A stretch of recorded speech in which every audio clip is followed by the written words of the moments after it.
Hey Dragon Slayers! Today's video is all about why dry brining is the secret to the most delicious meat, regardless of your cooking method.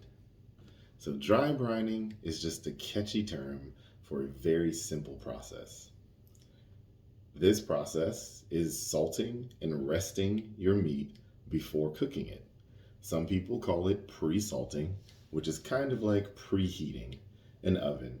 It doesn't make a ton of semantic sense, seeing as salting and heating are the steps and nothing precedes them. But that's a debate for another day. Dry brining achieves the goals of traditional brining, deeply seasoned, juicy food, without the flavor dilution problems that the proteins brined in salt solutions can have. Dry brining is the best method for seasoning both large and small pieces of meat, poultry, and sometimes even seafood.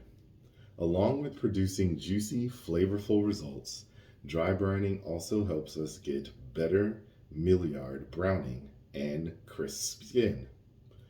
And did we mention that it's also a much simpler process and takes up a lot less space than traditional brining projects? If you haven't tried this method before, hopefully this is a quick guide to make the switch to the dry brining side. Before we get too deep into the weeds, let's go over a few of the basic principles. So, traditional wet brining is a logistics nightmare.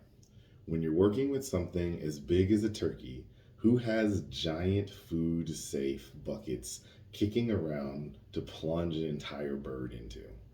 Or the fridge space to keep the soaking turkey cold for a few days? And if you decide to brine in a giant cooler, do you really want to spend a good portion of a morning painstakingly sanitizing it once the brining is done so that you don't end up serving salmonella sodas at your next cookout? And then there's the making of the brine itself. You have to whisk and whisk and whisk to dissolve a bunch of salt. How much, again? Did you get the ratio right? Into cold water or heating it up over the stove top, and you have to wait until it cools down before you can use it, all the while taking into account displacement for when the turkey gets added into the bucket, and so on and so forth. With dry brining, all you do is salt-based style the sucker up and put it on a wire rack, a baking sheet, pop it into the fridge, and that's it. It's so simple. The wire rack, by the way, is very important. You want air to circulate fully around the wheat and not to have it sitting in a puddle of its own juices. So there's a great article that I link in the description below that goes over all the steps of dry brining. But you basically, the way I do it is I season to the surface area of the meat. So if it's a chicken or a turkey with the skin on, I leave the skin on and I do what I call degloving it. So you slide your hands and break up all the connective tissue between the skin and the meat. You're going to want to put all your salts and seasonings in between there. And then you put that on a wire rack and you put that wire rack in the refrigerator. For steaks, I just season it directly. So put the salt on every surface area, top, bottom, all along the sides. Same thing, wire rack in the refrigerator. And you want to put it, the wire rack is important, like I mentioned before, because of airflow. You want to be able to get airflow all the way around that piece of meat, and that's going to give you the best results. So I dry brine everything. Once I discovered this method, I can never go back. It creates superior flavor to any piece of meat that I've done it on so far.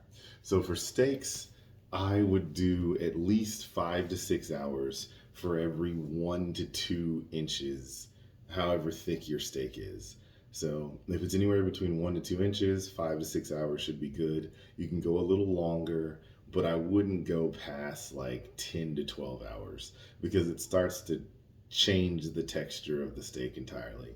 For chicken, I would do at least 12 hours, preferably 24. For a whole turkey, I would do 20 hours, preferably 48. You can experiment and find what you think is the best time, but that's a good place to get started and give you some general guidelines if you've never done it before. So that's what I've got for you guys today. Don't forget to like and subscribe. Remember, you can support me. In the description below is my Patreon link. And remember, guys, together, you and I will slay the dreaded diabetes dragon.